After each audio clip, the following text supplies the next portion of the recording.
Back to my YouTube channel. আশা কৰোঁ আপোনালোক সকলোৰে ভাল। আজি এটা নতুন ভিডিঅ' লৈ আপোনালোকৰ ওচৰলৈ আহিছোঁ। আজি মই বনাই দেখাম পনীৰ। ঘৰতেনো কেনেকৈ বনাব পাৰি তাকেই দেখুৱাম। এইখিনিতে আপোনালোকক এটা অনুৰোধ কৰোঁ, মোৰ ভিডিঅ'বোৰ লাইক কমেণ্ট শ্বেয়াৰ কৰি দিব আৰু যিসকল মোৰ চেনেলত নতুনকৈ আহে তেওঁলোকে মোৰ সুস্বাদু ৰেচিপি পাই থাকিবৰ বাবে ছাবস্ক্ৰাইব কৰিবলৈ নাপাহৰিব। আহকচোন বেছি দেৰি নকৰি ভিডিঅ'টো আৰম্ভ কৰোঁ। প্ৰথমে পনীৰ বনাবৰ বাবে আমাক লাগিব নেমু। ডাঙৰ পিছত মই 3 টুকুৰা নেমু কাটি লৈছোঁ। এতিয়া মই লৈছোঁ গাখীৰ, আৰু গাখীৰ আপোনালোকে যিমান পৰিমাণে পনীৰ বনাব বিচাৰে তাতোতকৈ অকণমান সৰহকৈয়ে দিব। এতিয়া মোৰ গাখীৰখিনি উতলিব লাগিব। এয়া অলপকৈ উতলি আহিছে। ইয়াতে মই চেপি দিম নেমু। এয়া দেখিছে গাখীৰখিনি নেমুখিনি চেপি দিয়াৰ লগে লগে ফাটি আহিছে গাখীৰখিনি। নেমুখিনি দিয়াৰ পাছতে আপোনালোকৰ এনেধৰণৰ হৈ যাব। আৰু এতিয়া মই এখন চেকনিত এইখিনি ভালদৰে চেকি ল'ম। এয়া মই এখন চেকনি লৈছোঁ আৰু চেকনিখনত মই ফাটি যোৱা গাখীৰখিনি দি দিছোঁ। এইখিনিতে আপোনালোকে মন কৰিব, ফাটি যোৱা গাখীৰখিনি চেকোতে যাতে তাত পানী ৰৈ নাযায়। চেকি হোৱাৰ পাছত গোটেইখিনি মই এটা বাতিত লৈ ল'লোঁ আৰু এইখিনি মই টান নোহোৱালৈকে ফ্ৰিজত ৰাখি দিম। পনীৰখিনি হৈ থাকে মানে মই লৈছোঁ কাজু বাদাম 8টামান। এয়া মই এমুঠি মগজ লৈ লৈছোঁ। এইখিনি এতিয়া মই পানী দি 5-10 মিনিটমানৰ বাবে ৰাখি দিম।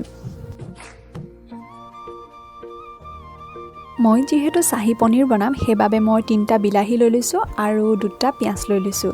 মই এখন কেৰাহী গৰম কৰি লৈছোঁ আৰু কেৰাহীখনত দি দিছোঁ অকণমান ৰিফাইন তেল। এতিয়া ইয়াতে যোগ কৰিছোঁ কাটি থোৱা বিলাহী আৰু পিঁয়াজখিনি। বিলাহী আৰু পিঁয়াজৰ কেঁচা গোন্ধ নোযোৱালৈকে ভাজি ল'ম। বেছি দেৰি ভাজিব নালাগে, এইখিনি ইমানটো জোখত ভাজি ল'লেই হ'ব। এইখিনি এতিয়া ঠাণ্ডা হ'বলৈ দিম। এইখিনি ঠাণ্ডা হয় মানে আমি মছলাখিনি তৈয়াৰ কৰি লওঁ আহক। আধা চামুচ হালধি, আধা চামুচ নিমখ। যিহেতু মই চাহী পনীৰ বনাম সেইবাবে চাহী পনীৰ মছলাটো অতিকৈ প্ৰয়োজন।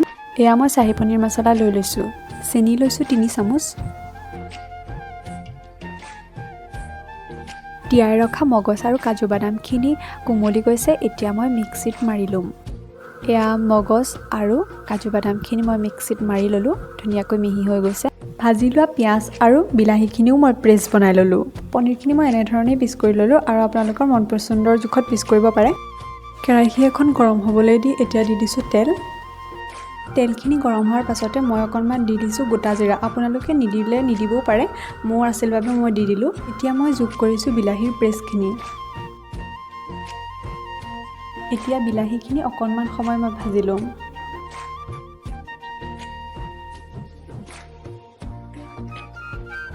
ভাজি হোৱাৰ পাছত ইয়াতে যোগ কৰিছোঁ হালধি, নিমখ, চেনি যোগ কৰিছোঁ। এতিয়া মই গোটেইখিনি মিক্স কৰি ল'ম।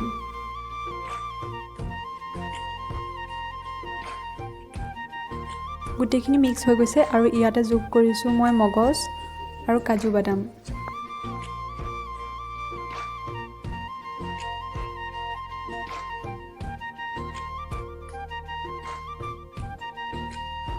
এয়া মই যোগ কৰিছোঁ চাহী পনীৰ মছলা। গোটেই মছলাখিনি দিয়াৰ পাছতে 1 কাপ মই গাখীৰ যোগ কৰিছোঁ। আপোনালোকে গাখীৰৰ সলনি ক্ৰীমো ব্যৱহাৰ কৰিব পাৰে। মোৰ ওচৰত গাখীৰ থকাৰ বাবে মই গাখীৰকে ব্যৱহাৰ কৰিলোঁ।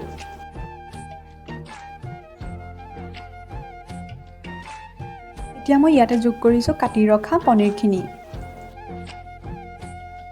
গোটেইখিনি দিয়াৰ পাছত মই ভালদৰে এইখিনি সিজাই ল'ম ঢাকোন মাৰি। এয়া মোৰ পনীৰ ৰেডি হৈ গৈছে আৰু সঁচাই যে খাবলৈ ইমান টেষ্টি হৈছে। আপোনালোকে ট্ৰাই কৰি চাবচোন। আশা কৰোঁ আপোনালোক সকলোৱে মোৰ ভিডিঅ'টো ভাল পাব। ভিডিঅ'টো যদি ভাল পায় লাইক কমেণ্ট শ্বেয়াৰ কৰিবলৈ নাপাহৰিব।